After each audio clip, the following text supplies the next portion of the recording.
गांव, बात फैलते देर नहीं लगती। मैंने कोई साधना की, उस साधना का थोड़ा थोड़ा समझदार लोगों तक प्रचार पहुंच गया कि ये आदमी ने कोई साधना ऐसी की। तो अब जो मेरे जान पहचान के लोग थे उनको पता था कि इसने कोई साधना की है, जानकार है। मेरे एक मित्र थे, महाजन होते हैं, बनिए, बढ़िया बढ़िया जाति होती है, बनिया होती है ना, उस बनिया जाति में एक मेरे मित्र थे, हैं भगवान की कृपा से आज भी हैं। सत्संगी आदमी, एकदम आध्यात्मिक, और मुझसे बड़ा प्रेम करते हैं। मुझसे आयु में थोड़े से बड़े हैं, भाई साहब कहता हूं, आयु में थोड़े बड़े हैं, लेकिन छोटे भाई की तरह रखते हैं। इतना प्रेम करते हैं कि मैं उनके पास बैठता हूं तो उनको और कुछ सूझता नहीं है। और हमको तंत्र मंत्र की बातें नहीं करते। जब हम साथ में बैठते हैं तो पूर्ण आध्यात्म की, पूर्ण परमात्मा की, भगवान की ऐसी मस्त बातें करते हैं। एक रात में उनके घर, उनकी एक लड़की है, नाम बदल के बता रहा हूँ, उनका भी नाम नहीं बता रहा हूँ क्योंकि उनका नाम इस तरह से बताना अच्छी बात नहीं होती है। लड़की का नाम कुछ और है, मैं नाम कुछ और बता रहा हूँ। नाम उसका मैं किरण लेके पुकारूंगा। उनकी एक लड़की थी, सबसे छोटी लड़की, 3 लड़कियां थी, सबसे छोटी लड़की। वो बहुत इंटेलिजेंट लड़की थी, लेकिन उसका जो भी वो पढ़ती थी उसे याद नहीं रहता था, भूल जाती थी। और इंटेलिजेंट बहुत, मानसिक क्षमताएं उसकी बहुत, लेकिन मेमोरी कमजोर। मानसिक क्षमताएं अच्छी थी लेकिन मेमोरी कमजोर थी। एक रात बैठे बैठे उनके घर पे बैठे सत्संग कर रहे थे। सत्संग में कोई बात निकल गई यक्षिणियों पर। उसने मुझे पकड़ लिया, बोले चाचा मुझे भी यक्षिणी की साधना सिखाओ। मैंने कहा अभी तो पंख निकले हैं, इतना जल्दी क्या परवाज कर रही है, थोड़ा जमीन पे उड़ना सीख बेटा। बोला नहीं मुझे आप सिखाओ। उसके पिताजी से उसने कहा कि पापा आपको सिखाएंगे। उसके पिताजी ने कहा कि नहीं बेटा तू क्या इनके चक्कर में पड़ती है, ये तुम्हारा काम थोड़ी। बोले नहीं काम मैं सीखूंगी, मुझे सिखाना पड़ेगा। मैं स्कूल जाती हूँ, मेरा स्कूल में मन नहीं लगता, पढ़ाई करती हूँ, पढ़ाई में मन नहीं लगता। मेरा मन क्यों नहीं लगता? क्योंकि मैं जो भी पढ़ती हूँ भूल जाती हूँ, जो भी पढ़ती हूँ मेरे को कुछ याद ही नहीं रहता। जबकि जिस समय पढ़ती हूँ उस समय मैं बहुत इंटेलिजेंट होती हूँ, उस समय मुझे सब कुछ एकदम हर काम आसानी से कर लेती हूँ, लेकिन पढ़ने के बाद में मैं भूल जाती हूँ। अब ये समस्या मेरे साथ हो रही है, डॉक्टरों से दवाई ले ली, दवाई का कोई फर्क ही नहीं। कोई मेरे को यक्षिणी की साधना ऐसे सिखाओ जिससे मेरे को मतलब ग्रोथ कर सकूँ। 10वीं में वो उस समय थी, 10th में बच्ची थी, 15-16 साल की रही होगी, 16-17 साल। प्राइवेट स्कूल थी हमारे एक भैया जी की, उसमें पढ़ती थी। भैया जी बोलते थे स्कूल वालों को, बहुत संत आदमी। स्कूल जाती नहीं थी, डरती थी, क्या करूँगा क्या करूँगा।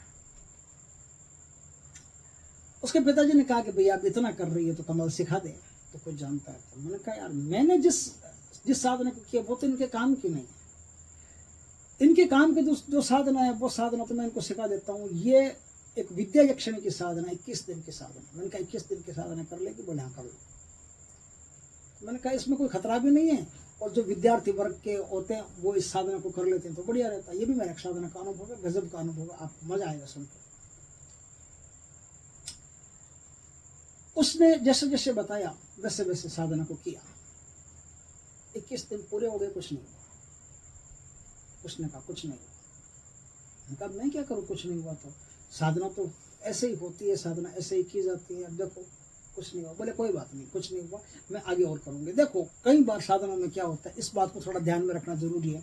ये मैंने क्यों बताया, क्योंकि कई बार हम साधना लेकर के बैठते हैं और कुछ नहीं होता। 21 दिन 21 दिन की साधना, 21 दिन में कुछ नहीं होता तो हम गर्म हो जाते हैं। किस पे गर्म हो जाते हैं? सबसे पहला तो ऊपर ही गर्म होते हैं कि हमको गलत शिक्षा दे दी, गलत ज्ञान दे दिया, गलत मंत्र दे दिया। नहीं, ऐसा नहीं है। मंत्र अपनी जगह सही है, साधक भी अपनी जगह सही है, साधक भी पूरे प्रोसेस से साधना करता है। लेकिन कई बार ऐसा होता है कि एक साधक का ऑरा होता है, एक साधक के भीतर की जो कनेक्टिंग पावर होती है, जो शक्तियों से जुड़ने की क्षमता होती है, वो बहुत कमजोर होती है। कमज़ोर इसलिए होती है कि हम जब पूर्व जन्म से आते हैं ना, इस जन्म में, पूर्व जन्म से जब इस जन्म में आते हैं तो हमारे साथ क्या होता है कि हम मरते समय हमारी चेतना लुप्त हो जाती है। जिस आदमी की मरते समय चेतना रह गई वो तो फट किसी भी साधना को सिद्ध कर लेगा, लेकिन जो मरने से काफ़ी देर पहले जिनकी चेतना लुप्त हो गई है, जैसे 2 बजे मरा है और 10 बजे उसकी चेतना लुप्त हो गई, 10 बजे उसको सब पता चलना बंद हो गया और अब वो मरा है और अब उसका नया जन्म हुआ, तो उसे कुछ भी याद नहीं रहेगा। उसे कोई भी साधना करेगा ना तो बड़ा टाइम लगेगा। क्यों टाइम लगेगा? क्योंकि मन का 2 ध्रुवों के बीच में, एक पूर्व जन्म एक इस जन्म, दोनों के बीच में जो संधि काल बनता है, संधि काल ने ऐसा काम किया है कि दोनों के बीच में इतना डिस्टेंस पैदा कर दिया कि अब उसको कुछ भी याद नहीं। पूर्व जन्म की एक भी स्मृति उसको याद नहीं, कोई भी उसका केंद्र खुला नहीं, और उसकी ओरा शक्ति अब इस जन्म में नहीं बनेगी, नया ओरा बनेगा। नया ओरा बनेगा तो वो जितनी साधना करेगा उतना ही ओरा बनेगा। तो किरण ने क्या किया? किरण ने कहा कि कोई बात नहीं, मैं साधना को आगे करूंगी ही करूंगी। तो उसने 21 से आगे उसने और शुरू किया। स्त्रियों का जो टाइम होता है, स्त्रियों के लिए साधना काल में एक विशेष नियम है कि जब स्त्रियों का टाइम आता है, 5 दिन 7 दिन जो भी होते हैं, वो 5 दिन 7 दिन वो साधना को स्टॉप करते हैं, कोई भी साधना में हाथ नहीं लगाते हैं। तो उस समय उनकी साधना को मतलब इसे खंडित नहीं माना जाता। स्त्रियों के लिए ये नियम है कि कोई भी स्त्री साधना करे, कोई भी साधना करे, जैसे 41 दिन की साधना कर रही है और बीच में जैसे 2 बार टाइम आएगा या 1 बार टाइम आएगा, तो वो एक बार का टाइम है, तो अब उसको 41 दिन की जगह 7 दिन और जोड़ दो, 48 दिन साधना करनी पड़ेगी। लेकिन उसकी जो बीच में साधना को गैप दिया ना, वो खंडित नहीं माना जाएगा, वो साधना उसकी क्रमवार मानी जाएगी, एक धार मानी जाएगी। तो उसने वैसा ही सिस्टम किया, साधना बराबर करती रही। उसको 31 दिन हो गए, 41 हो गए, 51 हो गए, कुछ नहीं हुआ उसका। लेकिन एक परिवर्तन हुआ, कुछ तो नहीं हुआ, लेकिन एक परिवर्तन हुआ। वो परिवर्तन क्या हुआ? उसके अंदर एक स्मेल पैदा हो गई, एक सुगंध पैदा हो गई। उसको अभी दर्शन नहीं हुए किसी के, विद्या यक्षिणी के दर्शन नहीं हुए उसको, लेकिन उसके अंदर एक स्मेल पैदा हो गई। वो स्मेल सिर्फ यक्षिणी की साधना करने वाले में ही होती है। ऐसे तांत्रिक पहचान लेता है। ये स्मेल जो होती है, ये जो सुगंध होती है, वो कोई भी जिसने भी कोई यक्षिणी की साधना की है और सिद्ध किया अपने जीवन में, वो फट से उस स्मेल को पहचान लेगा। ये स्मेल, मैं एक बार बीकानेर में था, बीकानेर में एक मेडिकल का काम करने वाले, मेडिकल की दुकान करने वाले एक ओनर थे। उनके पास कई 3-4 मेडिकल स्टोर थे और फार्मेसी भी थी उनके पास, बढ़िया, मतलब अच्छा स्वास्थ्य था उनका, अच्छा। तो मैं उनकी दुकान पर गया किसी कारण से। मेरे दोस्त के पिताजी बीमार थे तो उनकी कोई दवाई लाना था, कोई क्या तनवीर जी कुछ नाम है उनका, तनवीर जी मालावत, उनके हॉस्पिटल में भर्ती थे। तो मेरा मित्र था, उसने कहा कि मैं पिताजी के पास बैठा हूँ, यार कमल आप दवाई लेके आ जाओ। मैंने कहा हाँ मैं दवाई लेके आता। तो मैं गाड़ी लेके गया और दवाई लेने गया।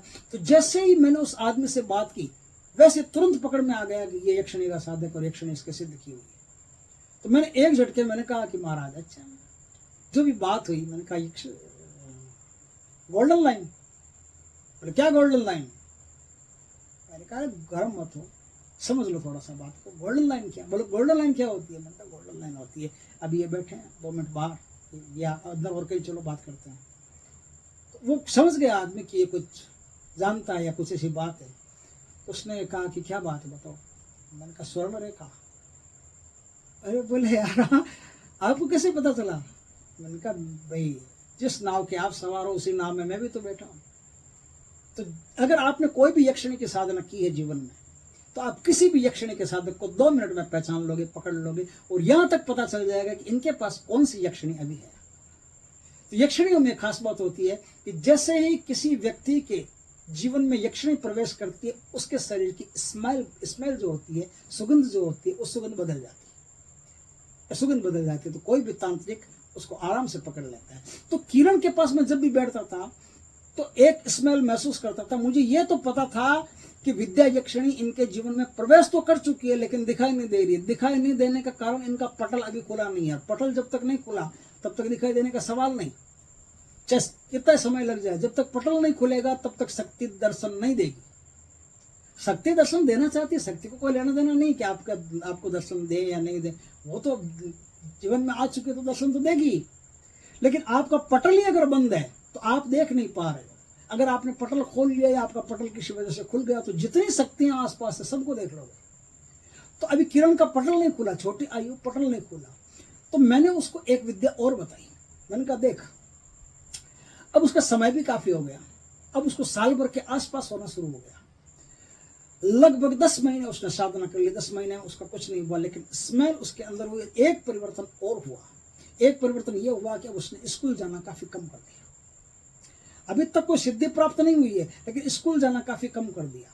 अब वो 10-10 दिन, 15-15 दिन स्कूल नहीं जाती। पिताजी कहते तू जाती क्यों नहीं? बोले मैं नहीं जाऊंगी स्कूल, मैं क्या करना है स्कूल जाकर, मैं नहीं जाऊंगी। और जो किताबें थी, एक दिन की बात है, वो सारी किताबें लेकर के बैठी, सारी किताबें टोटल जितनी भी उसकी किताबें थी 10वीं की, सारी किताबें लेकर के बैठी उठी। क्या हुआ क्या नहीं हुआ कोई नहीं जानता, लेकिन भैया जी ने एक दिन खुद आकर के संपर्क किया कि बोला आपकी बेटी स्कूल नहीं आती, ऐसे तो कमजोर रह जाएगी। तो बोला बुलाओ बात करो। तो बोला बेटा किरण तो स्कूल क्यों नहीं आती है? बोला मेरी इच्छा नहीं होती। बोले इच्छा नहीं तो कमजोर रह जाएगी। बोले कमजोर का तो सवाल ही नहीं है। बोले सवाल कैसे नहीं है? चलो हमारे साथ स्कूल चलो। सवाल कैसे नहीं है? सवाल नहीं है तो तुम प्रैक्टिकल करके बता दो, फिर हम मान लेंगे कि सवाल नहीं, फिर मत आना, कोई दिक्कत नहीं, तुम्हारी हाजिरी बढ़ते चले जाएंगे। बोले चलो। किरण उनके साथ स्कूल गई और अब भैया जी के साथ जो टीचर थे, हर सब्जेक्ट के टीचर थे, बोले आओ बैठो, सबको बैठा लिया। बोले अब इससे सवाल पूछना शुरू करो, इतने दिनों में क्या क्या पढ़ाया है वो सब। बोले किरण बोले नहीं इतने दिनों में क्या क्या पढ़ाया, नहीं आपके पूरे कोर्स में क्या क्या है वो सवाल पूछो। बोले अच्छा। बोले हाँ। बोले ठीक है तो शुरू हो जाओ। तो सारे टीचर इकट्ठा हो गए। अब किरण से सवाल पूछते हैं। किरण से मैथ के सवाल शुरू किए, टोटल मैथ के रामानुजन की तरह उत्तर दे रही है, फर्स्ट क्लास। साइंस के सवाल शुरू किए, विज्ञान का एक एक सूत्र बता रही है, सारे साइंस के प्रश्नों के उत्तर दे रही है। हिंदी की वोकैबुलरी, हिंदी के शब्द ज्ञानों में जो लघु मात्राएं होती है, उतार चढ़ाव जो भी होते हैं, शब्दों का संशोधन होता है, सारा टोटल अप टू डेट व्याकरण सहित बता रही है। इंग्लिश वोकैबुलरी समेत बता रही है सब कुछ, और फर्स्ट क्लास गजब की, पूरे टेंस वेंस अच्छी तरह से, जैसे धारा प्रवाह ऐसे बोल रही जैसे कोई विदुषी है, कहीं से पढ़ करके आई और जैसे कई सालों तक अध्ययन किया उसने, ऐसे बोल रही। टीचरों ने कहा इसने खा क्या लिया, इसको क्या हो गया ऐसा? यार क्या हो गया ये तो पता नहीं, लेकिन ये ऐसा हो, ये तो स्कूल नहीं आती, स्कूल आते हैं वो बच्चे भी इतना टैलेंट नहीं रखते, इसको पता कैसे है? और मजे की बात यह है कि वो कोई किताब को नहीं उठा रही, बिना किताब को उठाए सब कुछ बोले जा रही है, एकदम विवेकानंद की तरह। स्वामी विवेकानंद बन गई है वो, ऐसे तरह बोले जा रही है। उन्होंने कहा यार समझ में नहीं आता है कहानी क्या है। बोला बेटा तेरे को घर पे कोई पढ़ाने आते हैं? बोले कोई नहीं आता पढ़ाने। बोले पढ़ाने कोई नहीं आता फिर तो ऐसा? बोले मुझे नहीं पता, मैं तो किताबें घर पे पढ़ती हूँ, कभी कभी मुझे याद रह जाता है, बस काम करता हूँ। बोले ठीक है फिर अब तो तेरी मर्जी हो तो स्कूल आना, नहीं मर्जी हो तो मत आना, आज से तेरी हाजिरी शुरू। उस साल उसने राजस्थान बोर्ड में नंबर 1 शील्ड जीता, घर पे बैठकर। और स्कूल वालों ने कहा कि ये देखो हमारी शिष्या या जो भी वो करते हैं स्कूल वाले, फूलमाला वूलमाला दे करके लगा करके फोटो छापते, ये हमारी स्कूल की विद्यार्थी है, इसने इतना प्रतिशत अंक प्राप्त किया, ये वो। जबकि विद्यालय का उससे कोई लेना देना नहीं था, सिर्फ इतना था कि रजिस्ट्रेशन था, फॉर्म भरा हुआ था और कुछ लेना देना नहीं था विद्यालय का। और वो लड़की ने उस साल में, किरण ने उस साल में टॉप रैंक अर्जित की, और जो क्या बोलते हैं उसको, कुछ बोलते हैं अभी नाम याद नहीं आ रहा, आजकल भूल जाता हूँ बहुत कुछ। टॉप रैंक अर्जित की, उसको इनाम मिले, कई बार बातें हुई, सबने आश्चर्य किया कि हो कैसे रहे। मुझे पता था ये विद्या यक्षिणी इसको पढ़ाती है। कैसे पढ़ाती है? अवचेतन मन में रात को सोती है, इसको सब कुछ याद रह जाता है, जो भी कुछ कोश में रहता है सब कुछ इसको याद रह जाता है। अब आगे की कहानी सुनिए। आगे की कहानी ये हुई कि हम बैठे, कई बार हम क्या है अध्यात्म की बातें करते हैं, अध्यात्म की बातें करते हैं। और वो क्या संत प्रवृत्ति के आदमी तो अपने घर में वेद भी रखते हैं, उपनिषद भी रखते हैं, गीता भी है, बहुत सारी चीजें वो अपने घर में रखते हैं, उनको पढ़ते रहते हैं, मनन चिंतन निधिध्यासन आदि करते रहते हैं, तो उनको अच्छा लगता है और भगवान की भक्ति करना अच्छा लगता है। तो एक दिन हम बैठे किसी बात पर शास्त्रार्थ कर रहे थे, बातें कर रहे थे कि किरण ने बात काट दी। उनका क्या बात है, बात कैसे काटी? बोले आप जो बोल रहे हो वो यहाँ तक सत्य, इससे आगे का सत्य ये है। उनका तुम्हें कैसे पता? बोले पता। अब उससे बातें शुरू की तो बंदी गीता उठा करके देखो तो गीता के उसको सारे श्लोक आ रहे हैं, और उपनिषदों में जो इतने डिफिकल्ट, इतने टिपिकल होते हैं, जिनकी वो एकदम व्याख्या कर रही है जैसे कोई शंकराचार्य कर रहे हैं, इतनी वो विदुषी हो गई, छोटी सी उम्र, ये 16 साल करीब की उम्र रही होगी, 16-17 साल की। इतनी छोटी सी उम्र में वो लड़की बहुत विदुषी होगी, उसको सब कुछ याद रहता है। अब वो जो भी कोई कोर्स पढ़ती है उस कोर्स में उसको महारत हासिल होती जा रही है, याद रह रहा है। इस प्रकार से उसने साधना की, उसको प्रत्यक्षीकरण नहीं हुआ। 1 साल हो गया पूरा। अब 1 साल में मैंने उसको क्या सिखाया? मैंने उसको सिखाया कि अंतस चेतना को कैसे जागृत करते हैं, अपना ऑरा को कैसे बढ़ाते हैं, अपने पटल को कैसे खोलते हैं। ये सब चीजें मैंने उसको अच्छी तरह से सिखाई, ट्रेनिंग दी। ये सिखाई कब? 10वें महीने में। और आगे 2 महीने और बीते, 2 महीने बीते तो वो कहती है चाचा रात 12 बजे के आसपास, जब मैं 9 बजे सो गई तो 12 बजे के आसपास किसी ने मेरे को जगाया तो मैं उठी तो मेरे सामने एक अत्यंत सुंदर दिव्य स्त्री श्वेत वस्त्र पहने हुए सरस्वती की तरह सामने खड़ी और बड़े प्यार से मुझे देख रही। फिर मुझसे बातें की, मेरे सर पे हाथ रखा, बोला बेटी मैं हमेशा तेरे साथ रहूंगी, तूने मेरी इतनी साधना की, मैं तुम्हारी साधना से प्रसन्न हूँ। अब तक हम दोनों के बीच में ये पटल नहीं खुला तेरा, इसलिए तो मुझे देख नहीं पा रही थी। मैं कब की तेरे जीवन में प्रवेश कर गई, 21वें दिन ही कर गई थी, लेकिन तुझे महसूस नहीं हुआ, तुझे पता नहीं चला। इसलिए नहीं चला क्योंकि तेरी जो ऑरा शक्ति वो कमजोर थी, उसके कारण तो मुझे देख नहीं पा रही थी। तो इस तरह से उसने विद्या यक्षिणी की साधना करके विद्या यक्षिणी को 1 साल में, 1 साल लगा, 1 साल में उनके दर्शन हुए। लेकिन लगातार करते रहने से उनको दर्शन हुए, ऐसे ही दर्शन नहीं, लगातार करते रहने से उनको साक्षात दर्शन हुए। आगे की किसी साधना में मैंने चक्र स्वप्नेश्वरी की साधना की थी। चक्र स्वप्नेश्वरी की साधना में मेरे साथ क्या हुआ, मेरे पूरे परिवार के साथ क्या हुआ, वो एक रोमांचकारी घटना है, वो मैं आपको बताऊंगा। मेरे दोस्तों को तो पता है, लेकिन मैं YouTube पर पहली बार बलबीर जी के कहने से मैंने शुरू किया है प्रोग्राम। तो कभी जब मौका मिलेगा तो चक्र स्वप्नेश्वरी की साधना करते समय मेरे साथ क्या हुआ वो बातें भी मैं बताऊंगा आपको। और कई साधनाएं श्री जी महाराज के साथ की, बहुत सारे महाराजाओं के साथ, गुरुओं के साथ, उनके आशीर्वाद से मैंने साधनाएं की, उनके साथ रह करके कि कैसे कैसे अनुभव हुए रोमांचकारी, वो सारे अनुभव मैं सुनाता जाऊंगा। आप चैनल को थोड़ा सा बढ़ाते जाइए, सब्सक्राइब करते जाइए और भी लोगों से करवाइए, क्योंकि ये जो अनुभव बनना ये कीमती है, ये बहुत ज़्यादा कीमती है। ये कोई भी साधक जो साधना करेगा ना तो उसको इन सब चीज़ों का पता रहेगा, तो उसे भी साधना में एक रोमांच पैदा होगा, उसे भी साधना में आनंद आएगा। वरना साधना आजकल कैसी हो गई है कि लड़की घर छोड़ के भाग गई है, आपको साधना करके वापस बोला लो कि मेरा एक लड़की से प्रेम है, मुझे वशीकरण करना है, आप कोई साधना बता दो, कि मैं गरीब हूँ मुझे अमीर बनने की कोई साधना बता दो, कि मुझे जुआ सट्टा करना, आप साधना। ये अब साधना का स्तर ये रह गया है। साधना की कोटि अलग है, जो कोटि साधना की है उसमें जो रोमांच, जो आनंद भीतर पैदा होता है, वो आनंद अब साधनाओं में, आजकल यूट्यूब की साधना में वो आनंद नहीं रहा है। यूट्यूब की साधना में तो भैया ऐसा ऐसा होता है, ऐसा ऐसा कर लेना, ऐसा ऐसा काम खत्म, जबकि कोई भी इस प्रकार से बताता नहीं। ये बताने से जो रोमांच है, जो साधना के प्रति आदमी का जो लगाव पैदा होता है, जो झुकाव पैदा होता है, जो आनंद पैदा होता है, उसका मजा, उसका आनंद एक अलग ही। दोस्तों वीडियो अच्छा लगे तो लाइक करना, कमेंट करना, शेयर करना, यदि पहली बार हमारे चैनल को सब्सक्राइब करना, पास में जो बेल आइकन का बटन है दबा देना, ताकि हमारी ज्ञानवर्धक जानकारी पूर्ण वीडियो सबसे पहले आपके पास आ सके। जय श्री कृष्ण दोस्तों।